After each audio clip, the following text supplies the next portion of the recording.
Certainly. Here's an expanded version of point 1. The Galactic Council's shock and fear of the Blue Deathworld planet A114. In the grand, vaulted chambers of the Galactic Council, representatives from countless worlds gathered, their varied forms casting shadows across the polished, alien metals that lined the chamber walls.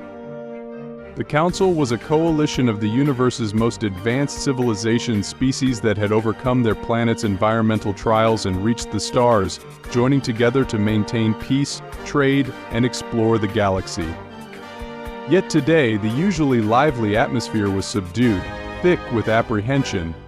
Whispers flickered between rows of delegates as they turned their attention to the central display, where a 3D projection of a planet rotated slowly. Planet A114, known widely as the Blue Deathworld.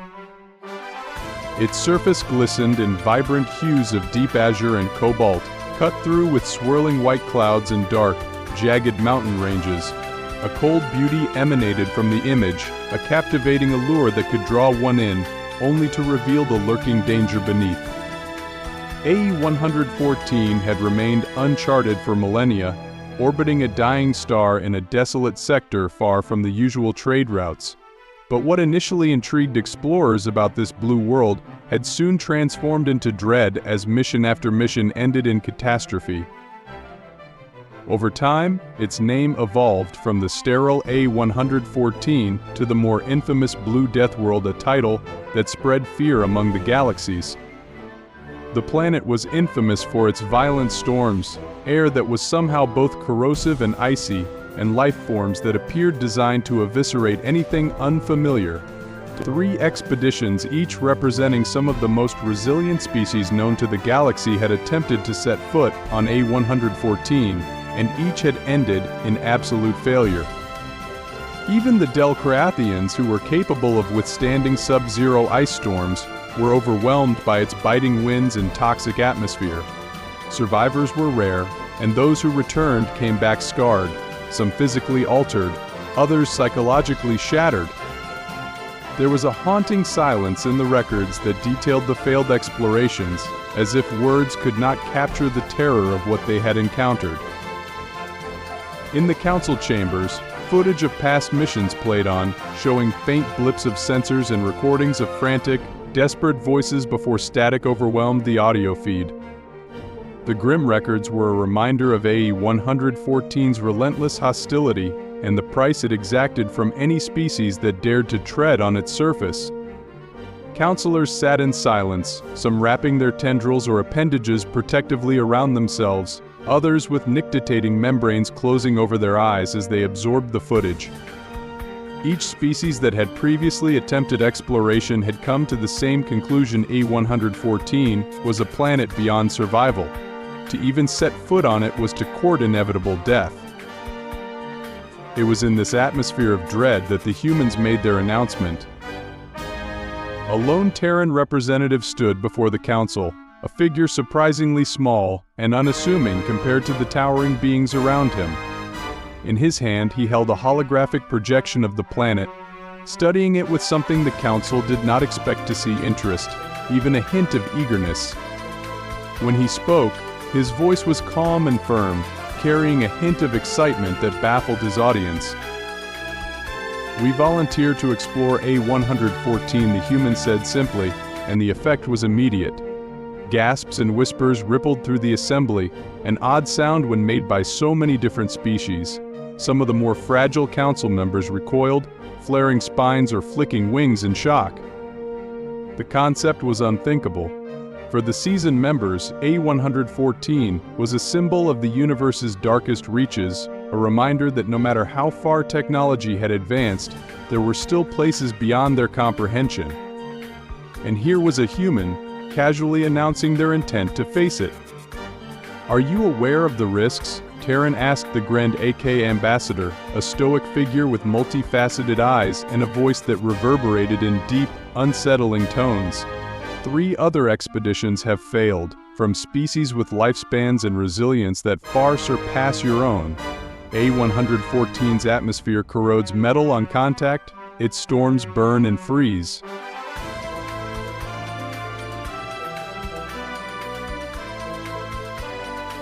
Absolutely. Here's an expanded version of point 2. Humanity's arrival and unfathomable adaptability. As the human team descended onto the surface of A114, a nervous murmur rippled through the Galactic Council. Through the live feed projections, the representatives watched with a mix of disbelief and fascination.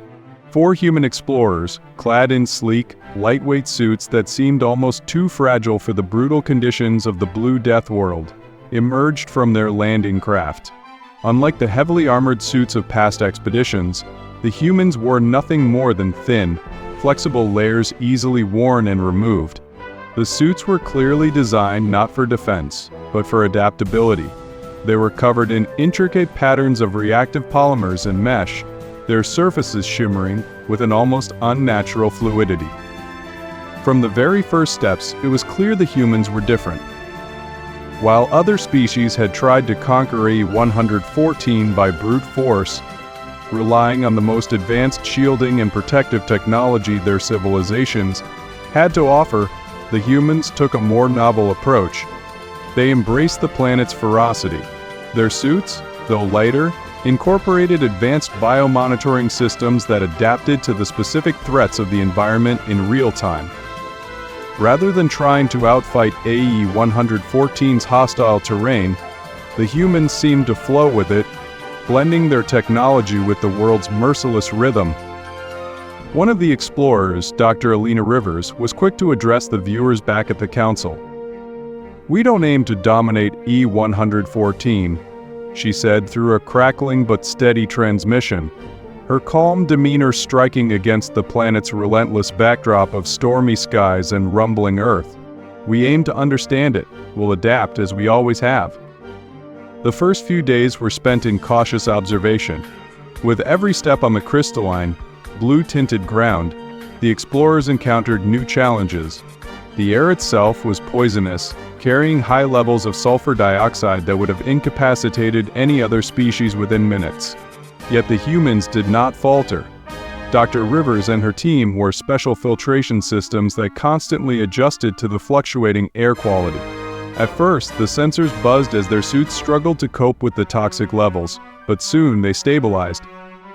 Their human bodies, through a combination of technology and sheer will, had adjusted to AE-114's air, something no other species had been able to do. As they ventured deeper into the planet's interior, the team encountered strange, glowing fungi that released thick spores into the air. These spores could cause paralysis in the lungs of the most resilient species, but to the humans, they were simply another obstacle to adapt to. They set up temporary biofilters that converted the spores into harmless particles, allowing them to breathe freely even in the midst of a spore storm. The Galactic Council watched in awe as the humans worked, not panicking, but systematically overcoming every environmental hurdle. It was as if they didn't just survive AE-114, they were learning from it. On the third day, a violent electric storm struck, a notorious feature of AE-114's unpredictable climate. Raging lightning storms erupted from the dark clouds above, arcing across the horizon in a dazzling display of chaotic energy. These storms could destroy any unshielded electronics, but the human explorers, unfazed, continued their work. The lightning seemed to target everything that had a metallic component: scanning equipment, navigation pods, even the steel-plated structures used by past expeditions. But to the human team, their suits absorbed the energy. The polymers in their suits were designed to redistribute the electrical charge evenly, minimizing damage. One of the explorers, Sergeant Noah Briggs, stood outside the shelter during the worst part of the storm. His face lifted to the sky, eyes wide with fascination. The council watched as the lightning struck dangerously close to his position, yet he remained untouched, the storm seeming to pass around him. "What's happening?" the Grendek ambassador muttered under his breath, his multiple eyes fixed on the screen. It was incomprehensible. The storm was fierce, far beyond anything his species' sensors could withstand. Yet the humans remained completely unaffected. They seemed to welcome the chaos of the storm, navigating through it with ease, even making camp during the storm's peak. Dr. Rivers explained later that night, in a quiet and contemplative tone, "We learned long ago that humans can't simply survive in hostile environments. We need to adapt to them. The key isn't in building a stronger shield, but in learning how to thrive within the boundaries of the world around us." As the days went by, it became clear to the Council that the humans were not just enduring A-114, they were evolving. Their approach to survival was not about conquering the land, but about harmonizing with it, bending it to their will through ingenuity and resilience. Each obstacle the planet threw at them became an opportunity for the humans to learn, innovate, and adapt. And the Council began to realize something deeply unsettling. This was not the way any of the other species in the galaxy had approached death worlds. For the first time, a species had arrived on a planet where survival seemed impossible and had not just lived but thrived in a way that seemed alien to everything they knew. The more the humans learned, the more it became apparent that their adaptability was far beyond anything the Council had anticipated. This wasn't about brute force or raw strength. It was about something far deeper: humanity's ability to innovate, learn, and embrace the unknown. And A-114 was not just a test, it was the perfect proving ground for the human spirit's unstoppable drive to adapt, no matter the odds. Certainly, here's an expanded version of Point 3. Facing the ultimate test, surviving A-114's Blue Tempest. On the 7th day of the human expedition, something catastrophic occurred. The sky above A-114 darkened in an instant, as if the planet itself had drawn a blanket over the sun. A low rumble, deep and ominous, echoed across the landscape. The ground trembled slightly beneath their feet, and the air grew thick with an electrical charge that made the hairs on the back of the explorers' necks stand on end. The Blue Tempest was coming. The humans had been preparing for this. In their initial reports to the Council, they had speculated that A-114's electrical storms were a rare but predictable phenomenon. However, they had no way of knowing that this particular Blue Tempest would be unlike any other. The previous expeditions had recorded smaller storms, ones that caused brief chaos but ultimately passed without overwhelming their equipment. What the humans were about to face was something far more deadly, a cataclysmic event that had obliterated all previous attempts at exploration. Dr. Rivers had already briefed her team. The storm was known for its unpredictable nature, capable of discharging lethal amounts of electricity. The planet's ionized atmosphere would be the least of their problems. The Blue Tempest's true danger lay in its intense, merciless winds that could rip through even the most reinforced structures, turning them into twisted wreckage. It was a perfect storm, volatile, destructive, and unrelenting. As the winds began to pick up, the humans secured their camp, anchoring their shelters deep into the ground with innovative gravity plates designed to stabilize their position during high winds. The creatures that had once stalked the explorers' encampment now scattered, hiding from the coming deluge, as if instinctively understanding the magnitude of the storm.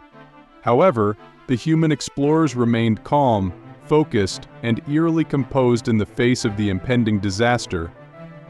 The Council, watching from afar, began to feel the weight of the human team's determination. These explorers had never flinched in the face of A-114's myriad dangers, but the Blue Tempest was an entirely different monster. Then, the storm hit with a sudden ferocity, as if the planet itself had opened its jaws and unleashed hell.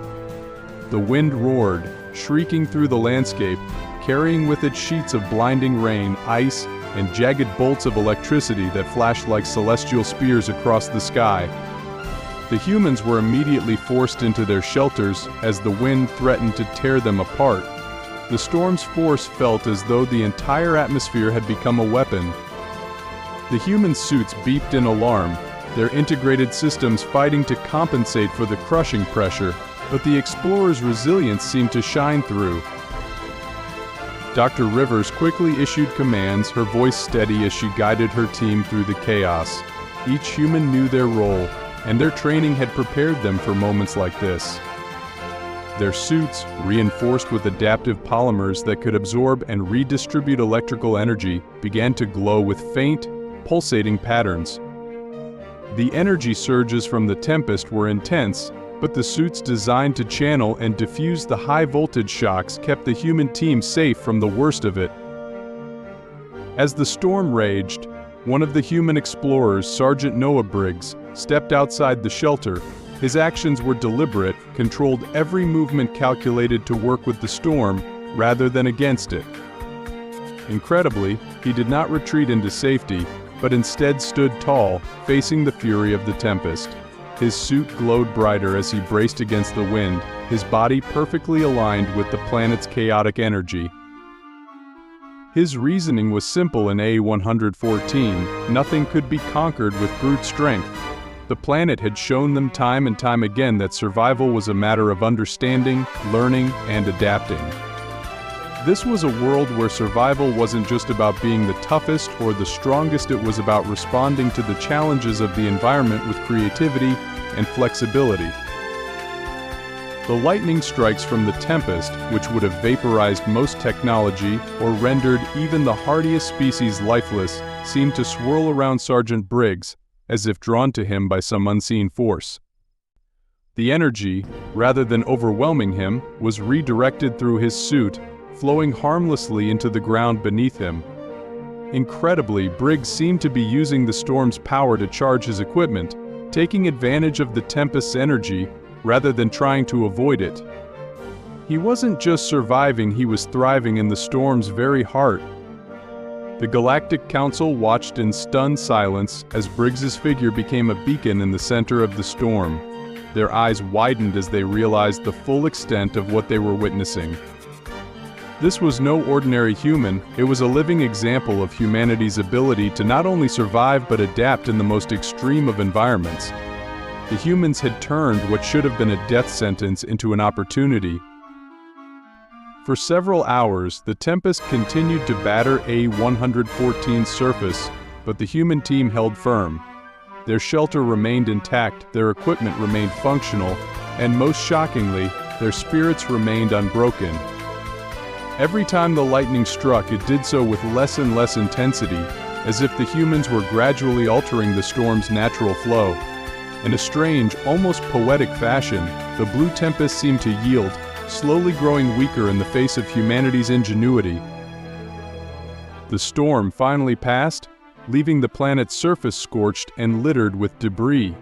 The humans emerged from their shelters, covered in ash, but otherwise unharmed.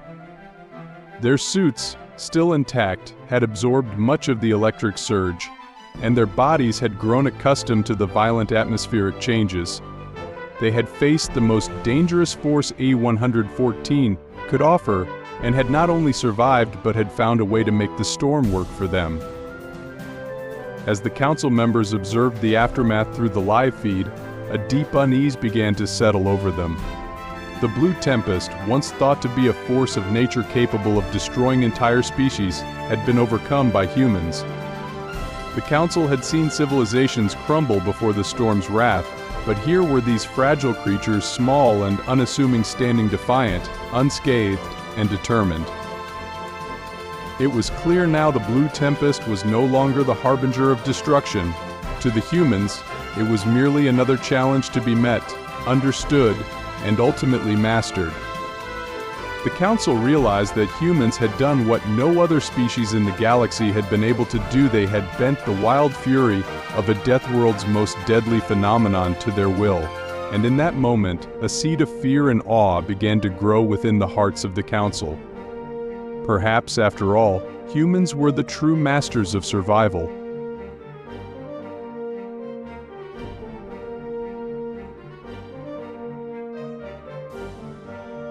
Certainly. Here's an expanded version of Point 4. Redefining survival, humanity as a force of unstoppable will. As the human team continued to navigate the uncharted dangers of A114, the Galactic Council sat in a stunned silence. The incredible feat of surviving the Blue Tempest had only deepened their realization of humanity's unique qualities. It wasn't just that humans had survived AE-114's deadly storms, or that they had adapted to its hostile climate in ways that defied belief. It was that, in the process, they had redefined what it meant to survive in a death world. The humans weren't simply enduring the planet, they were understanding it, integrating with it, and using it as a tool for growth. The more the Council watched, the more they saw something that made them uneasy. Humanity's relationship with survival was not about strength or domination. It was about relentless persistence, ingenuity, and an almost spiritual acceptance of adversity. In their final transmission from the surface of A-114, Dr. Rivers spoke with a mix of exhaustion and exhilaration, her voice carrying a quiet, yet unshakable confidence. The planet is not just a death world. It's a challenge, a partner in our survival. It tests us, it pushes us, but it also shows us our limits, and then it shows us how to surpass them. This world is not our enemy, it's a catalyst for human resilience. The Council's initial skepticism was quickly giving way to a profound respect for the humans' methods. They began to see humanity in a new light, not as fragile creatures that needed to be protected from the harshest environments, but as beings capable of reshaping the very meaning of survival. A-114, once thought to be the epitome of lethal environments, had become a proving ground for human tenacity, adaptability, and intellect. The more the Council observed, the clearer it became that humans did not just learn to survive, they thrived in the face of extinction. As the mission progressed, the human explorers documented every detail of their experiences, offering insights that stunned the Council. The humans had designed portable shelters with internal ecosystems that could regulate temperature and air quality on their own, using the planet's natural resources without disrupting the fragile balance. They had learned how to predict the planet's volcanic eruptions, using seismic data to avoid danger while collecting valuable minerals from the molten streams. They even discovered how to harness the planet's electromagnetic storms, using the energy to power their equipment in ways no other species had considered. The Council, watching as the humans grew more adept at living within AE-114's extremes, began to question their own understanding of survival. For centuries, they had focused on developing technology that could shield and protect their species from the forces of nature. In contrast, the humans had approached their challenges with a fundamentally different perspective, not to fight or resist, but to embrace, learn, and adapt. This was not just a matter of technology, it was about a mindset, a way of thinking that no other species had yet demonstrated. The species of the Council, some of the oldest and most advanced in the galaxy, prided themselves on their ability to survive in their respective environments. But humanity's approach was something entirely different. While other civilizations might engineer solutions that defied nature, the humans seemed to respect nature, even the most hostile aspects of it. They didn't simply create barriers to protect themselves, they engineered ways to live with the dangers and even benefit from them. It was a profound realization. Humans did not just survive, they found ways to flourish. Dr. Rivers' team began to speak more openly about their experiences with the planet, documenting their findings in reports that were transmitted back to the Council. One of the most astonishing revelations was their understanding of the planet's natural cycles, something that no one had thought to study before.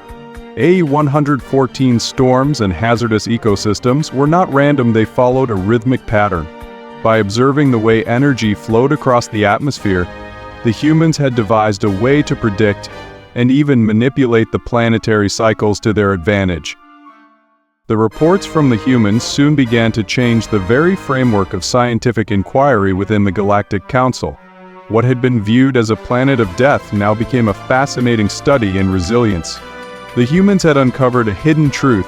Survival didn't require avoiding risk, it required a relationship with risk, a deep understanding of the forces at play, and a willingness to adapt to them in ways that no other species had considered. As the mission neared its conclusion, the humans returned to their ship and began preparing for their departure. Their final reports were filled with findings that would forever change the way the Council viewed death worlds. What had once been considered the epitome of a lethal, inhospitable planet had become a place of learning, growth, and unimaginable possibility. To the Council's astonishment, humanity had turned A-114 into a place of hope, where survival wasn't a battle against death, but a process of engagement with the world's brutal beauty. It was then that the Council understood humanity was not just a species that survived in the traditional sense. They were a species that rewrote the rules of survival, bending the harshest of realities to their will. Humanity had proven that even a planet like A-114, with all its threats and horrors, could be transformed from a death world into a fertile ground for innovation. The galaxy was witnessing the dawn of a new era future where no challenge was too great, no world too hostile, for humans to face and overcome. In the eyes of the Galactic Council, humanity was no longer a curious anomaly among the stars. They were a force of nature themselves, as unstoppable as the storms they had just survived. And as the last of the humans departed E-114, leaving behind a world now etched into the annals of galactic history, the Council realized that they had underestimated the true power of humanity, a power that could turn even the most deadly of worlds into an opportunity for growth, survival, and, perhaps most importantly, transcendence. Here's a concise summary of the entire story. Title: No species can survive a blue death world, except humans. In the heart of the galaxy lies A-114, a planet infamous for its lethal environment known as the Blue Deathworld, where no other species has ever survived. Despite the daunting odds, a team of human explorers led by Dr. Elena Rivers embarks on a mission to study and conquer the challenges of this hostile world. As they touch down on A-114, the Galactic Council watches with skepticism, having seen previous expeditions fail catastrophically. Initially, the humans encounter toxic air, violent storms, and hazardous flora and fauna that have destroyed other species. Yet their advanced technology, designed for adaptability, allows them to thrive. Using biomonitoring suits that adjust to the planet's dangers, they successfully filter poisonous air and harness energy from electrical storms, demonstrating an unparalleled ability to learn from and adapt to their environment. As the mission progresses, they face the ultimate challenge: the Blue Tempest, a catastrophic storm that threatens to obliterate their efforts. Instead of succumbing to fear, the humans embrace the storm, using its energy to their advantage. Sergeant Noah Briggs becomes a symbol of humanity's resilience, standing against the tempest and demonstrating that survival requires not just strength, but a profound understanding of the environment. The Council members, observing from afar, begin to recognize humanity's unique approach to survival not through dominance, but through collaboration with nature. The humans document their findings, revealing that A-114's hostile features can be understood and predicted, transforming the Death World into a catalyst for innovation. In the end, the mission redefines what it means to survive in a deadly environment. Humanity emerges not just as survivors, but as pioneers who have rewritten the rules of engagement with hostile worlds. The Galactic Council comes to realize that humans possess an unstoppable spirit and adaptability, making them a formidable force in the galaxy, capable of thriving even in the most treacherous of circumstances. This summary captures the essence of the story while highlighting the key themes of adaptability, resilience, and the redefinition of survival in the face of adversity.